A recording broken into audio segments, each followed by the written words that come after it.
masih G1. Masih kelas 1 dia datang kena dengan keluhan kenceng-kenceng, kita anamnese dari data subjektif sampai objektif. Nah, yang objektif yang paling penting di INC adalah VT. VT terdiri dari apa saja yang harus diperiksa kalian?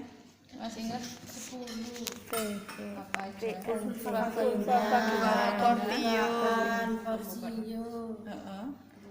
Kok porsio?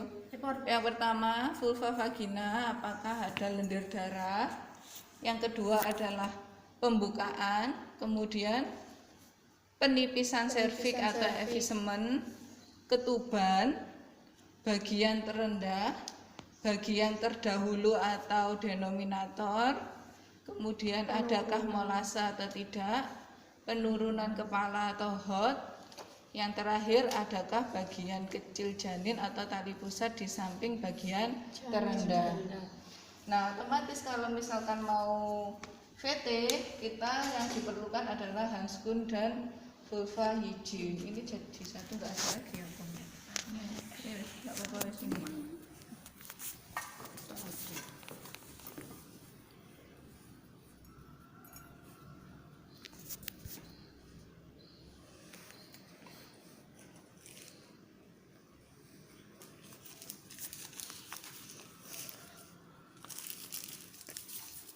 Nah, pertama kali VT otomatis kita melakukan vulva hygiene, ambil 5 kapas seperti biasanya, buka labia major kanan, labia major kiri, labia minor kanan, labia minor kiri, vestibulum. Nah, setelah itu buka, kemudian Bu, saya periksa dalam ya, agak tidak nyaman sedikit, tarik nafas saja. Masukkan jari, mungkin hanya 1, baru 2 jari ke dalam. Nah, nanti kalau misalkan sudah ke dalam, kalian cari yang pertama adalah pembukaan.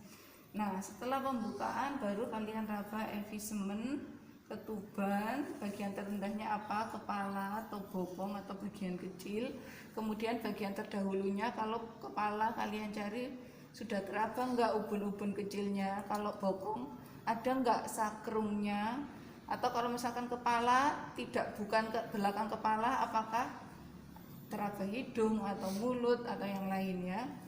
Nah, kemudian kalau misalkan memang kepala, kita cari adakah molase. Kemudian selanjutnya penurunan atau hot, selanjutnya adalah tali pusat menumbung atau ada bagian kecil janin di samping bagian kepala. Nah, yang perlu kalian perhatikan saat masuk, nah ini cari porsio. Nah, kalau kayak gini, ini artinya nggak ada pembukaan. Kalau dia membuka, dia buka 1, 2, 3, 4, 5, 6, 7 sampai kalau misalkan serviknya atau porsionya tidak teraba artinya 10. Nah, ini kalian lihat. Nah, dalamnya nanti seperti ini. Nah, ini nanti, ini kan yang kalian cari porsio. Nah, ini itu kepala. Nah, kalau misalkan seperti ini, kalau seperti ini, kalau cari pembukaan kelihatan tangan saya? Kelihatan. Ya, ini kan kepala, ini kan yang di pinggir kepala ada lingkaran, ini adalah porsio. Ya. Nah, kalau misalkan saya masuk seperti ini, yang saya cari adalah buka berapa lebar porsio ini membuka. Ya. Jadi kalau saya cari ini, kelihatan nggak tangan saya? Kelihatan. Kelihatan? Enggak, posisi tangan saya Kelihatan.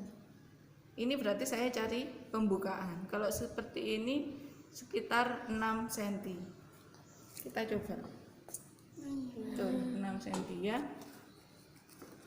Nah, kemudian yang di pinggir ini, yang di pinggir bulat ini, kita cari penipisannya. Saya bilang kalau serviks ini kan panjangnya yang asli 2 cm. Kalau misalkan nggak ada pembukaan dia 2 cm.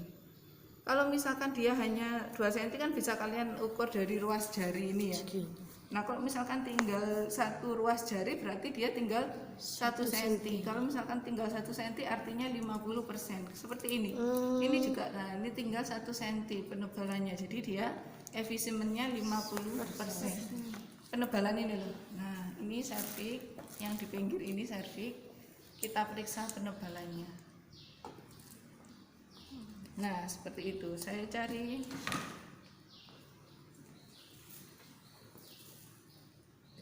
Nah kalau misalkan seperti ini wis lede ya. Kalau seperti ini buka 10. Dia kalau diraba, kalau ini pantum kan soalnya ya. Kalau pantum ini mungkin masih kelihatan porsionya, karena memang aslinya porsionya itu tidak menghilang, tapi dia mundur gini loh. Dia kan didorong oleh kepala sehingga dia mundur. Kalau yang asli porsionya tidak akan teraba, tidak akan kelihatan. Ya, kalau ini kan ini buka 10 tapi masih ada porsio ya. Ini nanti sebenarnya kalau yang asli, pasien yang asli, porsionya itu sudah terhimpit oleh kepala sehingga dia sudah tidak teraba. Ya. Ayo coba sekarang satu-satu. Latih tangan kalian. Jadikan tangan kalian mata kedua.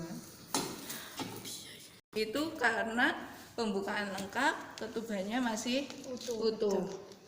Jadi amniotomi nanti pakai yang namanya setengah koker. Ini namanya setengah koker.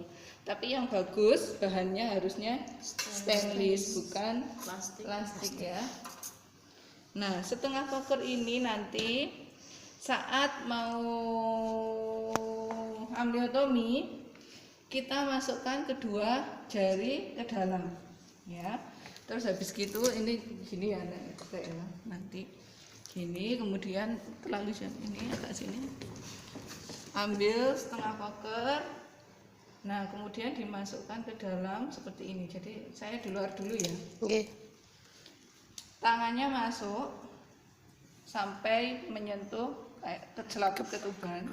Kemudian setengah koker awalnya dimasukkan, diselipkan di antara dua jari dengan mengarah ujungnya ke dalam ya, untuk melindungi. Nah setelah di dalam jepit dulu, tangan kiri pegang, setelah di dalam diputar dulu, kemudian dijepit dulu ya. Setelah itu tangan kiri memegang perut untuk mengetahui adanya kontraksi. Karena apa? Karena saat amniotomi itu harus di akhir kontraksi. Kenapa kok di akhir kontraksi? Karena yang pertama, kalau saat kontraksi kalian pecahkan ketuban, ketubannya pasti muncrat. Kalau misalkan di luar kontraksi, nanti kalian akan kesulitan saat memecahkan ketuban. Karena apa? Karena selaputnya akan lebih tebal dibandingkan waktu kontraksi. Kalau kontraksi kan selaputnya menipis, makanya di akhir kontraksi. Jadi saat kontraksinya mau berakhir, jadi kontraksinya sudah menurun tapi nggak sampai selesai, baru kita lakukan amniotomi. Caranya setelah ini tadi diputar, dijepit, kita periksa kontraksi mau berakhir, langsung ini ditorehkan ke selaput ketuban. Misalkan ini selaput ketuban ya, kita torehkan, pecah. Nah setelah pecah baru kita putar lagi untuk dilindungi, baru kita keluarkan, taruh di bengkok. Yang di dalam ini tetap di dalam, tangannya yang dua ini tetap di dalam untuk melebarkan selaput ketuban yang sudah dirobek tadi. Paham ya? Paham, Bu. Jadi seperti ini ya. Yang awal nanti kalau di ATM, tangan masuk, kemudian setengah koker dimasukkan, dibalik, dijepit, tangan kiri ditundus untuk melihat kontraksi. Saat akhir kontraksi ini ditorehkan. Setelah robek, diputar setengah kokernya, kemudian ditarik, kemudian dikeluarkan, ditaruh di bengkok. kemudian ini dilebarkan selaput ketubannya. Ya. Nah, harusnya posisinya juga ini di bawah ada bengkok untuk menampung cairan ketuban tadi. Sudah jelas? Ada pertanyaan anatomi? Insyaallah tidak.